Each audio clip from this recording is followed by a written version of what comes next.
Welcome to Team Fortress 2. After 9 years in development, hopefully it will have been worth the wait. To listen to a commentary node, put your crosshair over the floating commentary symbol and press your primary fire. To stop a commentary node, put your crosshair over the rotating node and press the primary fire again.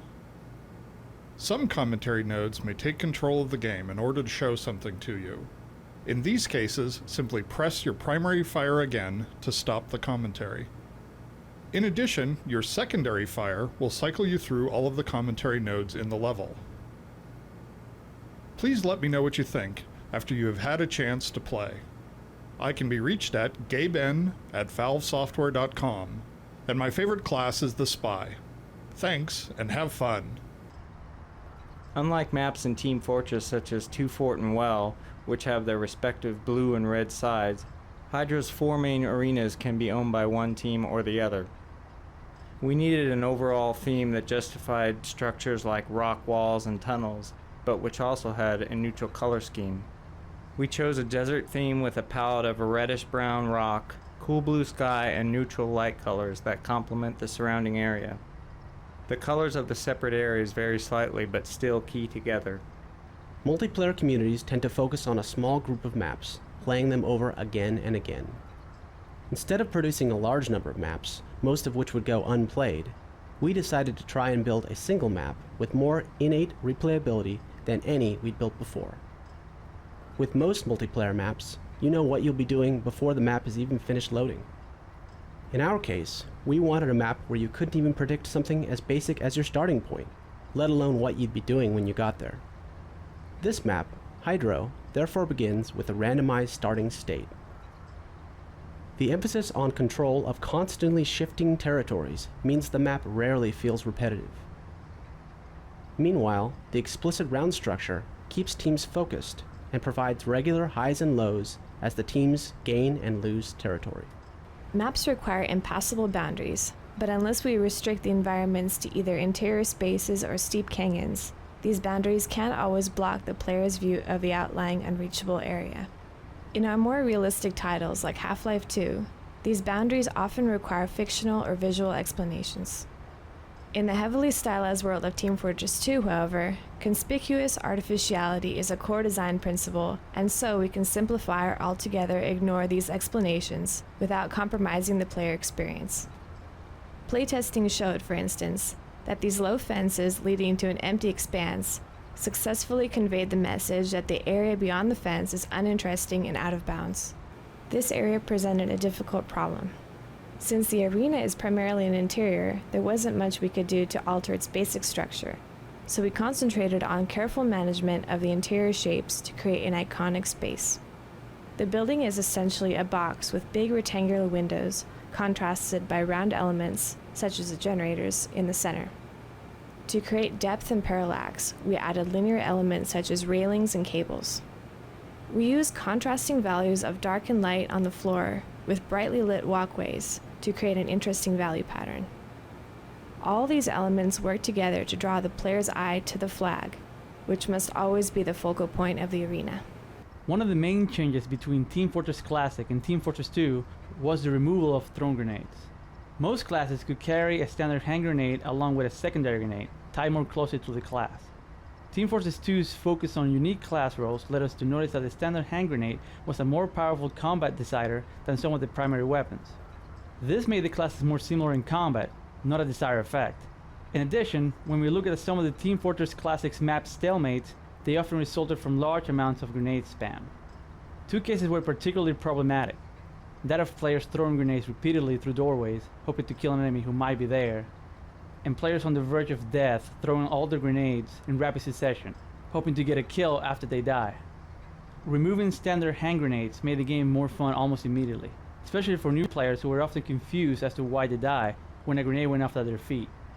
When we examined the class-specific grenades, we found similar problems. Eliminating them from playtests gave us yet another boost in making the game more fun. Once we decided on removal, we analyzed each class to see what capabilities might have been lost as a result of the decision. In some cases, we added other capabilities, where we felt a class had lost the ability to make some interesting decisions related to a special grenade type.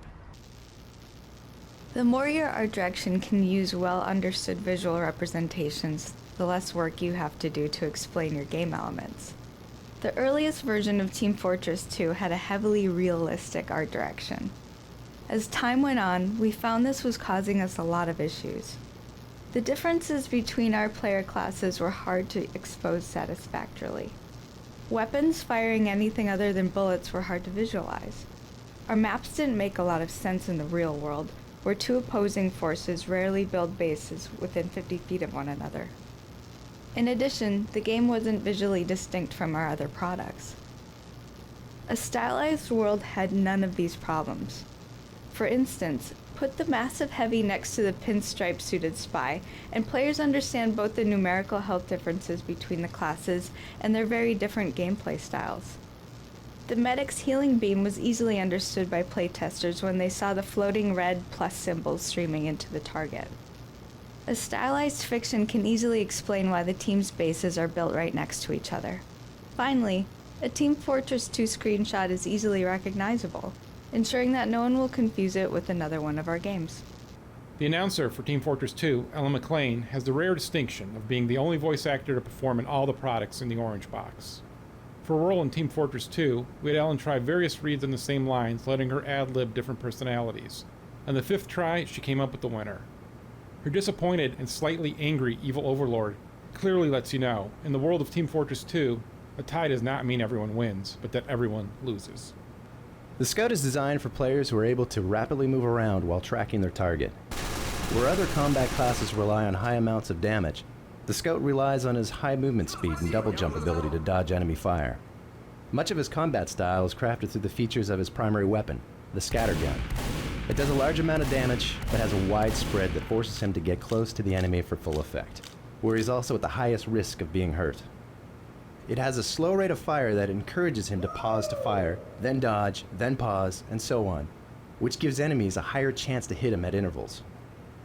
Finally, it holds a small clip and the slow reload time to encourage the Scout to pull out of combat to reload, something which he can do easily with his speed, and gives injured enemies a chance to run before the Scout returns. The Soldier is a core combat class featuring versatile movement and a terrific long-range damage capability. He's designed to be comfortable in almost any combat situation and to be the best long-range anti-sentry gun class. His main weaknesses are designed into his primary weapon, the rocket launcher. It has a small clip size, which forces the soldier to carefully manage his reloads, and it fires relatively slow-moving projectiles, making it ineffectual beyond short range against any opponent who dodges well, like the Scout. Balancing the strength of the engineer's AI-controlled sentry gun was one of the more difficult design problems in Team Fortress 2. If the gun was too powerful, only the most skilled players would be able to counteract it. If the gun was too weak, the engineer would have no chance against skilled players, effectively eliminating any reason to build it in the first place.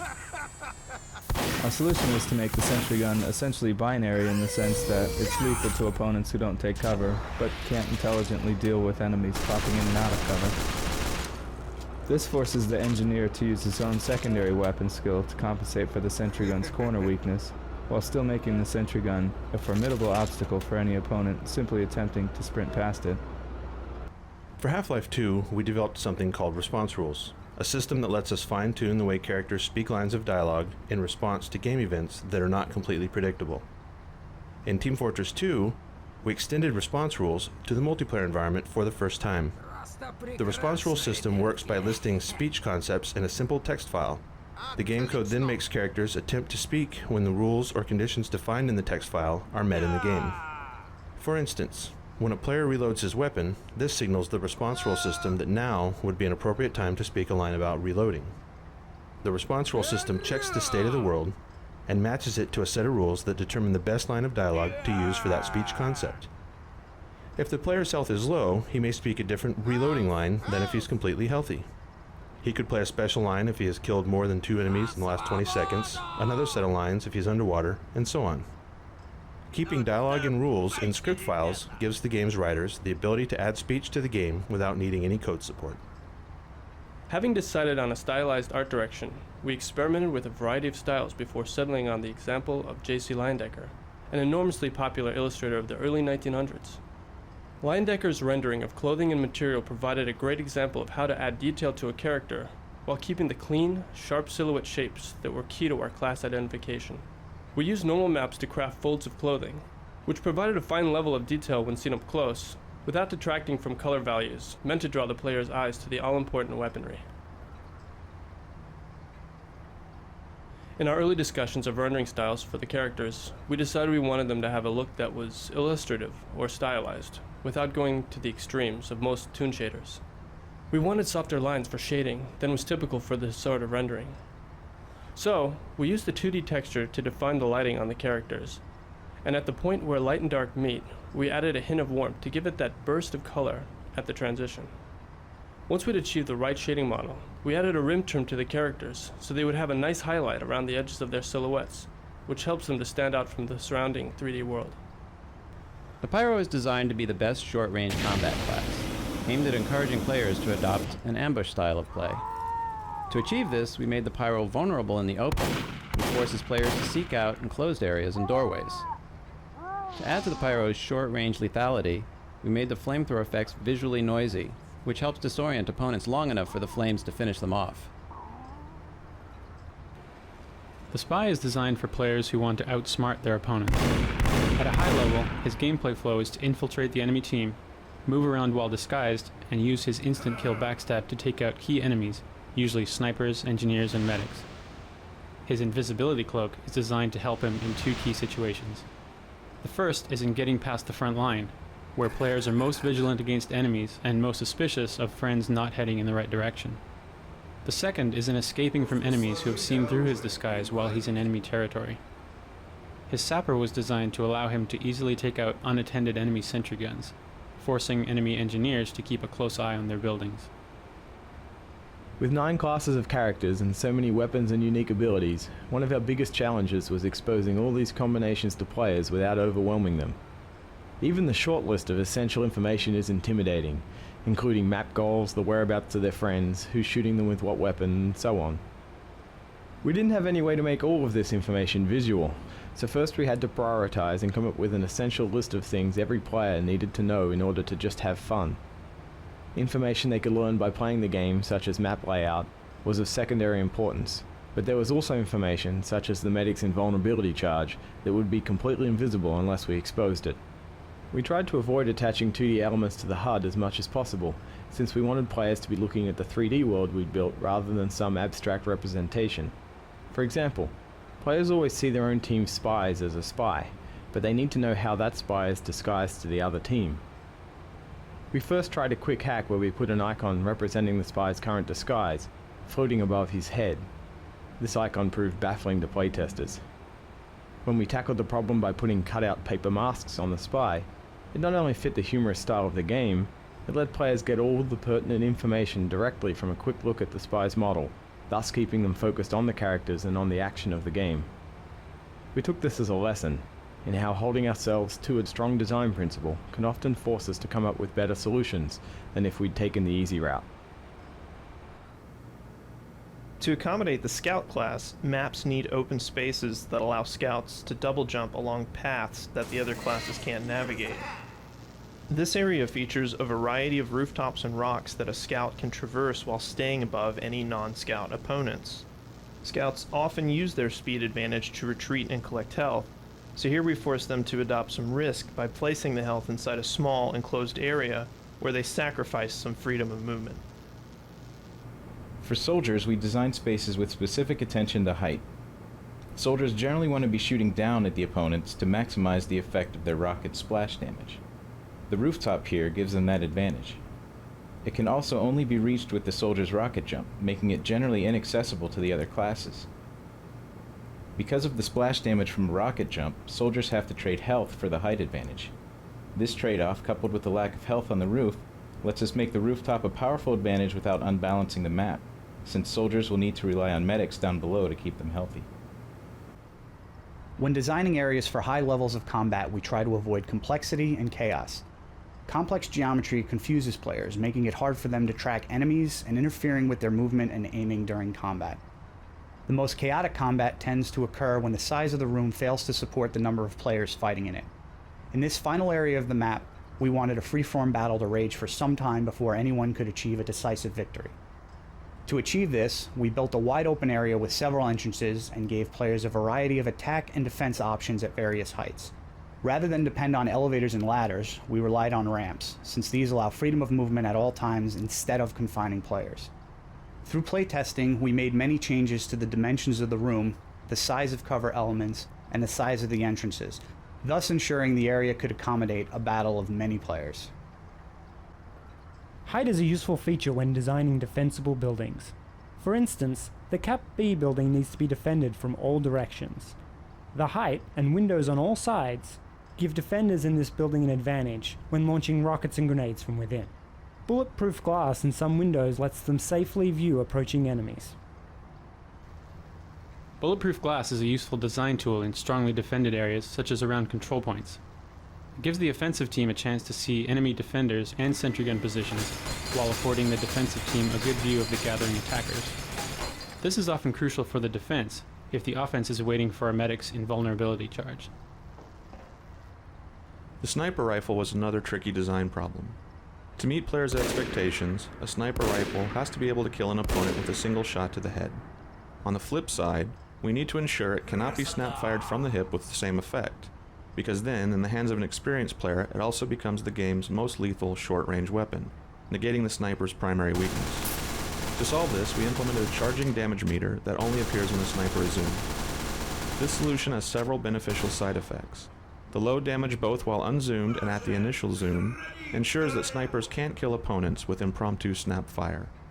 The charge time means snipers can deal out low damage shots quickly, or highly damaging shots at slow intervals, which allows opponents to overwhelm them with a coordinated rush. The high damage at the end of the charge rewards sniper-esque behaviors such as locating a decent vantage point and taking very deliberate shots. We intended Team Fortress 2 to feature many special particle effects to enhance the wide variety of weapons and class abilities. In previous versions of the source engine, all particle effects required that custom code be written by the programmers. For Team Fortress 2, we created a system where designers can rapidly create new particle systems and iteratively refine existing ones without programmer involvement. An in-game editor allows designers to edit the definitions of particle systems and immediately preview effects in the game itself. The editor also allows artists to connect modular effect building blocks to create complex visual effects. As for the particle system itself, we have offloaded many of the system calculations to the graphics accelerator, which allows us to increase the number of particles on screen without reducing the frame rate.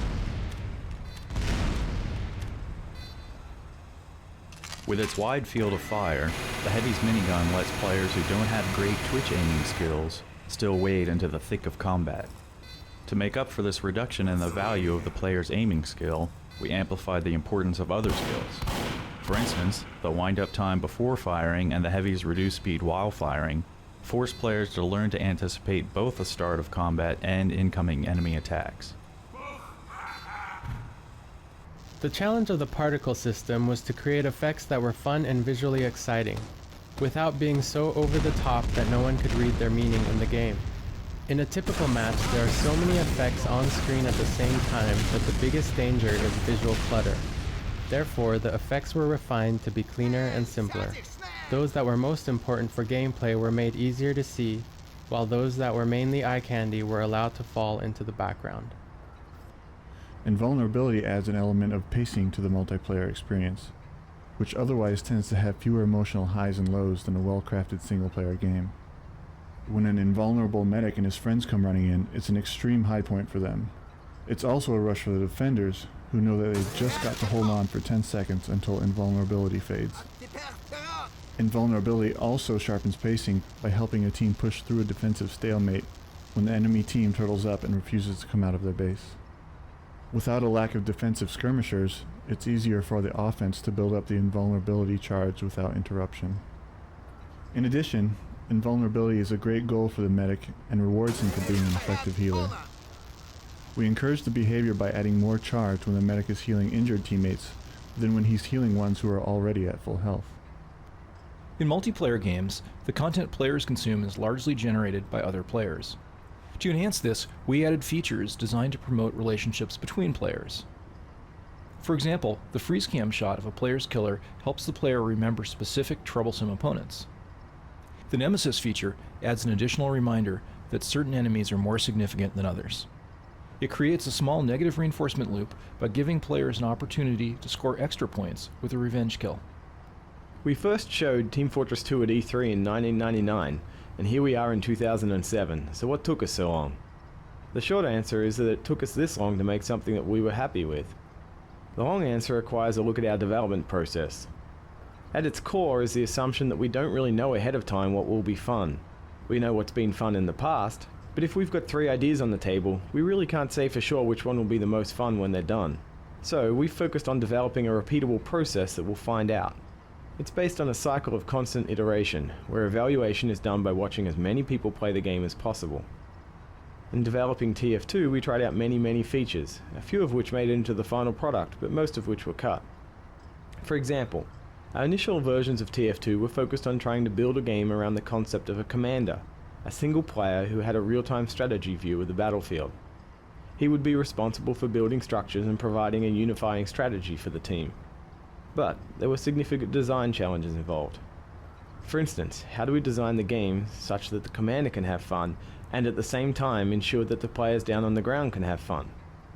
How do we ensure that the players and the commander value the output of each other? How do we ensure that the game is still fun if you have a terrible commander, or conversely, if you're a great commander with a terrible team? We spent many months working on these and other issues, and never really reached a point where we were satisfied. In addition, our game had become overly complex, due to our attempts to add a strategy layer deep enough to warrant the addition of the commander in the first place. In the end, we made the hard decision to remove him from the game and moved on. Critical hits are one of the features that resulted from our focus on pacing. The critical hit system attempts to slightly influence the highs and lows of the game by increasing the chance of a critical hit based upon the player's recent performance. In summary, the better you're doing, the more likely you'll continue to do well. This helps create those rare high moments where a single player goes on a rampage and gets 3 or 4 kills in rapid succession. The Demo Man is the most versatile combat class, capable of rapidly switching from strong offensive pushes to defensive area defense. He is the only indirect fire capability in the game, allowing him to take out sentry guns around the corner, and his sticky bombs give him a grenade jumping ability similar to that of the soldier's rocket jumps. His sticky bombs can also prevent enemies from moving through doorways, cover a retreat, and defend control points even when the Demo Man is somewhere else. The Medic is the main support class. Previous support classes we've designed had a variety of problems. They didn't require much skill because they stayed back in defended areas, which also kept them out of the funnest parts of the game. Worst of all, this meant they weren't even terribly useful because they generally weren't near the players who most needed to be healed. We designed the Team Fortress 2 Medic to solve these problems, primarily by focusing on keeping them right in the thick of battle. Additionally, we designed the medigun to be as easy to use as possible, so that medics can focus on survival while healing teammates. Virtually no aiming is required, which lets medics concentrate on following their heal target, who has a huge incentive to keep his medic benefactor safe. Ideally, matches should end in a victory for one team and a loss for the other. Stalemates are essentially a loss for both teams. To avoid stalemates, our map design considers 2 key variables: team respawn times and travel time from the respawn point to the front line. The team that's winning gets slightly faster respawn times and more forward respawn points, a positive reinforcement loop that increases the chances for them to push forward and win the game. Two-dimensional HUD elements present a particular art problem because they have to look good and sharp no matter what resolution the user is running their game at. Given today's availability of high-resolution widescreen displays, this can require a lot of texture memory and a lot of work anticipating different display resolutions. The problem for Team Fortress 2 was even more daunting because of our desire to include a lot of smooth, curved elements in our HUD. We developed a new shader system for drawing line art images. The system allows us to create images at a fixed resolution that produce smooth silhouettes even when scaled up to a very high resolution. This shader system also handles outlining and drop shadows and can be applied in the 3D space to world elements such as signs. Each of the Team Fortress classes was designed to make a unique contribution to attack and defense, and control points are, fundamentally, methods of focusing players' attention on these core offensive and defensive activities. They are also useful for drawing players to different points of the map. Stalemates generally occur around doors, where teams have a strong defensive presence on either side of the opening. To help counter this, we provide alternate routes with high travel costs that become more attractive only when the enemy has strong defenses behind the main route. The number of enemy entry points to an area is crucial to its design, since it's extremely hard to hold an area when enemies approach from multiple fronts. This makes one-way exits a useful design tool, since they let us uncouple the number of entry points from the number of friendly offensive routes. To accommodate snipers, maps need wide open spaces, long sight lines, and protective cover. Targets of the sniper require alternate routes that bypass the sniper's sight lines, though these usually have an additional cost, such as increased travel time. This leaves players with a choice. Do they take the more direct but hazardous route, or the safer yet slower route? Sniper positions generally also have a corresponding enemy sniper deck positioned on the other side of the arena, which allows one sniper to counter another, offering cover for teammates in exposed areas. We build our 3D skyboxes at 1/16 scale to reduce the memory used by the large spaces in them. This means that we have to get a little tricky when dealing with trains moving between the skybox and the player space. There are actually two versions of each moving train, a player-scaled one for the actual gameplay space and a tiny one out in the skybox. The small repair sheds on either side of the middle building disguise the point at which we swap between the two trains. For gameplay purposes, we sometimes need to neutralize the speeds of the classes. For instance, these central door timers were created to ensure that all classes could make it to the middle part of the map by the time the action actually starts. Playtesting showed that it was more fun to have the teams waiting as a group as soon as the doors open. The anticipation of battle combined with the hazardous moving trains creates a great opening clash for the middle control point. In our original design, once attackers were cleared off a point, they lost any progress they'd made towards capturing the point. Playtests revealed that lone players near an enemy control point had no incentive to try to capture it if any enemies were in the area. Furthermore, once a team was reduced to defending a single control point, the stronger attacking team was often unable to successfully assault the final point for the full capture period, which caused too many games to end in a stalemate. We changed the capture mechanic so that the capture progress persists for a while even after the attackers are cleared off the point, and this improvement fixed both of the problems with the original design. To give players interesting navigation decisions, routes through a map should vary in effectiveness based on the player's current class and the state of the map. Water lets us increase the cost of taking a particular route because swimming is slower than running. Spies often accept that cost in order to infiltrate undetected. Pyros avoid it because their primary weapon is useless underwater. If the enemy has a strong defense, the increased cost of the water route becomes a worthwhile trade-off for any class trying to hit the defenders from behind. Games usually approach stats by comparing the player to everyone else in the world. This is only really of interest to those who are near the top. With Team Fortress 2, we decided that a better approach might be to compare the stats to the player's previous successes, turning them from a worldwide comparative system into a personalized motivational one. The beginning player gets encouragement and acknowledgement that while they're not highly skilled yet, they're getting better all the time. The veterans get to see when they've managed to come close to their previous record, which encourages them to beat that record. The personal stat system also acts as a validation system. When a player feels like they've had a really good run, the stat system pops up and essentially says, "You're right, that was a great run." Our main goal in designing the metagun was to build a strong relationship between the medic and his healing target. We wanted to see what we would get if we focused on creating a tight loop between two players, instead of just thinking about getting the larger team to cooperate. The metagun's design ensures that the medic and his target are extremely conscious of each other, watching their health and relative positions and making tactical choices carefully. We wanted there to be skill involved in being a good healing target, so that medics would seek out and latch onto skilled targets. This helps foster the relationship we were after. Characters are the most important piece of art in a multiplayer game, so that is where we spent most of our effort. We developed a read hierarchy for player models, prioritizing the information that players needed to be able to read merely by looking at the model. Our hierarchy was this: first, what team they're on, second, what class they're playing, and third, what weapon they're wielding. Team readability was addressed by adopting an overall color palette for each team, picking warm colors for red and cool colors for blue. Class readability was addressed through the character's silhouette. Unique silhouette and animation shapes are more identifiable at far distances, and across a broader range of light levels than any amount of other visual detail on the model. Finally, the weapon was highlighted through the textures. The areas of highest contrast, which attract players' eyes, are all focused around the chest area of our character models, right where they hold the weapon. In addition, the subtle gradient from darkness around the character's feet to the bright areas around the chest also helps draw the player's eyes to the weapons.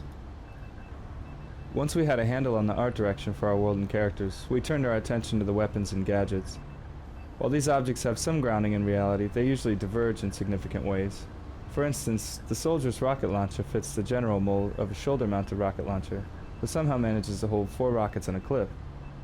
To justify this and play up our stylized spy-tech fiction, we designed the weapons to look like customized pieces of hardware, personalized and modified by each character to suit his own ends.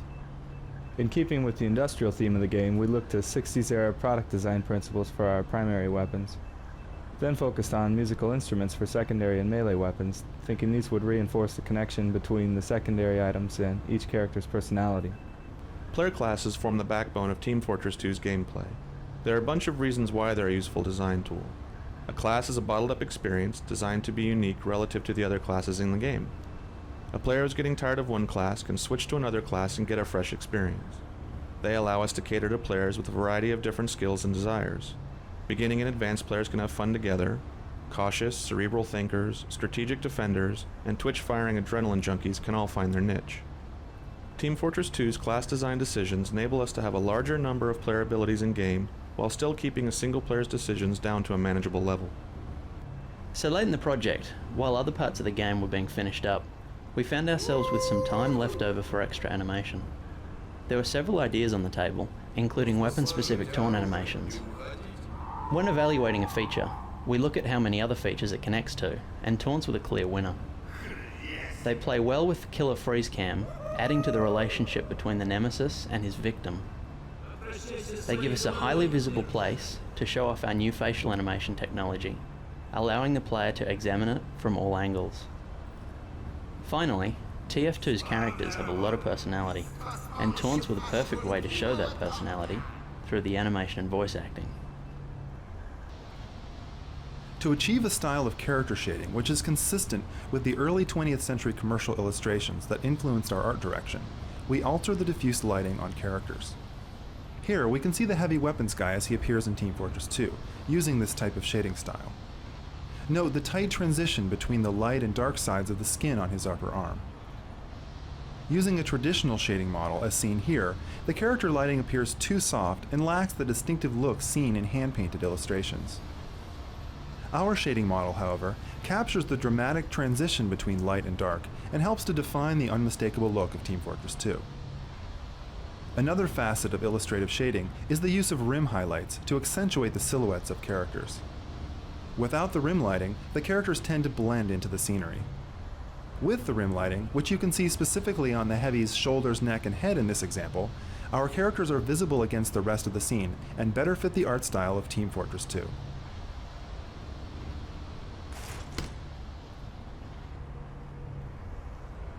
Welcome to Team Fortress 2.